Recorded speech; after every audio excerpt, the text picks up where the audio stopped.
صحیح کیا blood pressure بڑھنے سے بھی گردوں پہ کوئی فرق پڑتا ہے؟ گردے ہمارے جسم کے بڑے لاڈلے آرگن ہیں. صحیح. ٹھیک ہے نا.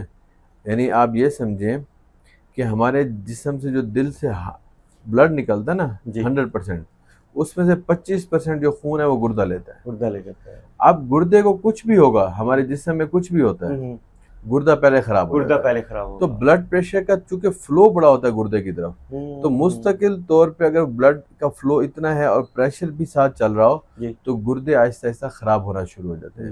گردے اندر سے سکلیروز ہونا شروع ہوتے ہیں، چھوٹے ہونا شروع ہو جاتے ہیں. اس کے ساتھ ساتھ دل کا بھی ایشو شروع ہو جاتا ہے. تو دل بھی خراب ہوتا ہے تو بھی گردے خراب ہوتے ہیں. بلڈ پریشر بڑھتا ہے تو بھی گردے خراب ہوتے ہیں. بلڈ پریشر بڑھ جائے تو کون سی فوری علامات ہمیں نظر آتی ہیں، اس بارے میں بتائیے. دیکھیں 2 طرح کے لوگ ہوتے ہیں جن میں بلڈ پریشر بڑھتا ہے. ایک وہ لوگ جن کو پہلے کبھی بلڈ پریشر نہیں تھا اور ان کا ایک دم بلڈ پریشر ہو جائے. صحیح. تو اس میں تو علامات ہو سکتی ہیں. اس کو سر میں درد ہو سکتا ہے، اس کو سینے میں درد ہو سکتا ہے، چھوٹے پیشاب میں خون آ سکتا ہے اور وہ غنودگی میں جا سکتا ہے، جھٹکے لگ سکتے ہیں. صحیح.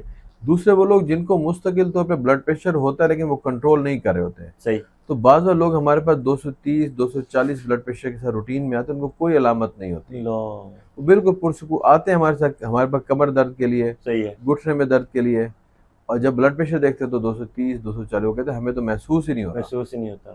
تو میں پھر وہی کہہ رہا ہوں کہ علامات کے پیچھے مت جائیں. اگر آپ کو بلڈ پریشر ہے آپ پرہیز کریں، لائف سٹائل کو موڈیفائی کریں اور روٹین میں اپنے ڈاکٹر کو چیک کروائیں. آپ ہر 3 مہینے بعد اگر آپ کو شوگر ہے، بلڈ پریشر ہے، تو آپ اپنے ڈاکٹر کو مستقل، کوئی بھی ڈاکٹر ہے آپ کا، اس کو مستقل طور پہ دکھائیں. کیونکہ خدا نہ خواستہ جب کوئی نقصان ہو جاتا ہے تو یہ ڈاکٹر کی فیس تو شاید اتنی زیادہ نہیں ہوتی، لیکن جو اس کا نقصان ہوتا ہے اس کی فیس بڑی زیادہ ہوتی ہے. اگر خدا نہ خواستہ ہارٹ اٹیک ہو جائے، اس کی جو قیمت ہے آپ کو جو پے کرنی پڑ جاتی ہے وہ 3-4 لاکھ روپے کم سے کم ہے.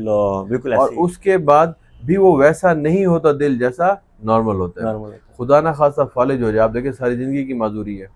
گردے خراب ہو جائے تو بھی آپ دیکھیں لاکھوں کی خرچہ ہے، تب بھی زندگی ویسی نہیں ہے. جبکہ اگر آپ ہر 3 مہینے بعد روٹین میں جا کے ڈاکٹر کو 1500 2000 فیس دیتے ہیں، وہ 2-3 ہزار کی دوائی دیتے ہیں، 2-4 ہزار کے ٹیسٹ کرائے گا.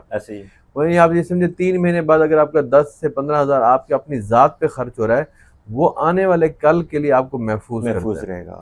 اور آپ کا لائف سٹائل موڈیفیکیشن جب تک آپ نہیں کریں گے، ڈاکٹر کے پاس آنے کا بھی آپ کو فائدہ نہیں ہے.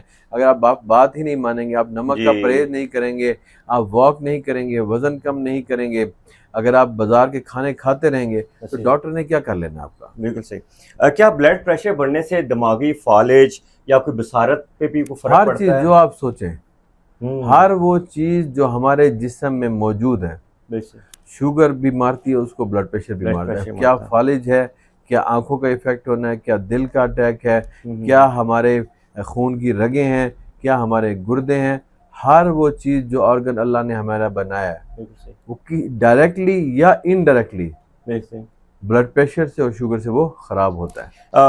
بلڈ پریشر کنٹرول نہ ہو رہا ہو، گھر میں کوئی اچانک بلڈ پریشر کا کوئی پیشنٹ ہے، کنٹرول نہ ہو رہا تو کیا کرنا چاہیے؟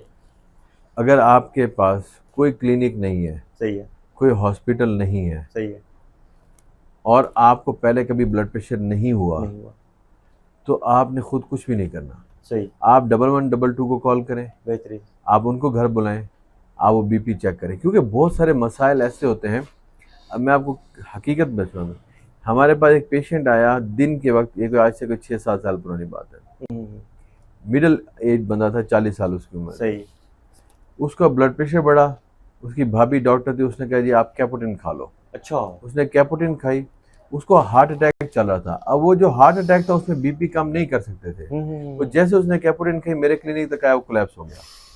تو اس میں مشورہ تو یہی ہے کہ بھائی 1122 کی بہترین سروس موجود ہے، آپ اس سے کہیں بھی اچھے ہاسپٹل میں جائیں، وہاں جا کے آرام سے بی پی چیک کروائیں. بی پی زیادہ ہو تو تب وہ ڈاکٹر گولی لکھ کے دے نا.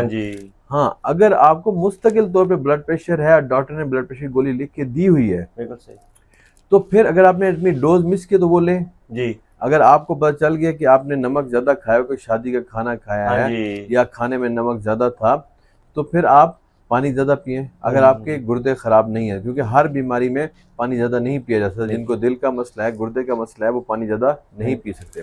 تو گردے ٹھیک ہوں، دل ٹھیک ہو، ڈاکٹر نے پانی زیادہ پینا منع نہیں کیا تو پانی زیادہ پئیں تاکہ اور اپنی روٹین کی دوائی کھا لیں. بہترین. اس کے علاوہ میرا آپ کو یہ مشورہ ہے کہ خود کو اتنا ڈاکٹر بنائیں جتنی ضرورت ہے. بہترین. بلڈ پریشر شوگر کے ساتھ غیر ضروری طور پہ مت کھیلیں، کیونکہ ان کی دوائیاں بعض میں ایسا نقصان دے دیتی ہیں جن کا بعد میں آپ کنٹرول بھی نہیں کر سکتے. ماشاءاللہ بہت ہی مشہور اور معروف شخصیت ڈاکٹر عطا خان میموریل ہاسپٹل کے آنر بھی ہیں. ماشاءاللہ آپ نے کم وقت میں بہترین رہنمائی کی. اللہ پاک ہم سب کو تمام بیماریوں سے دور رکھے.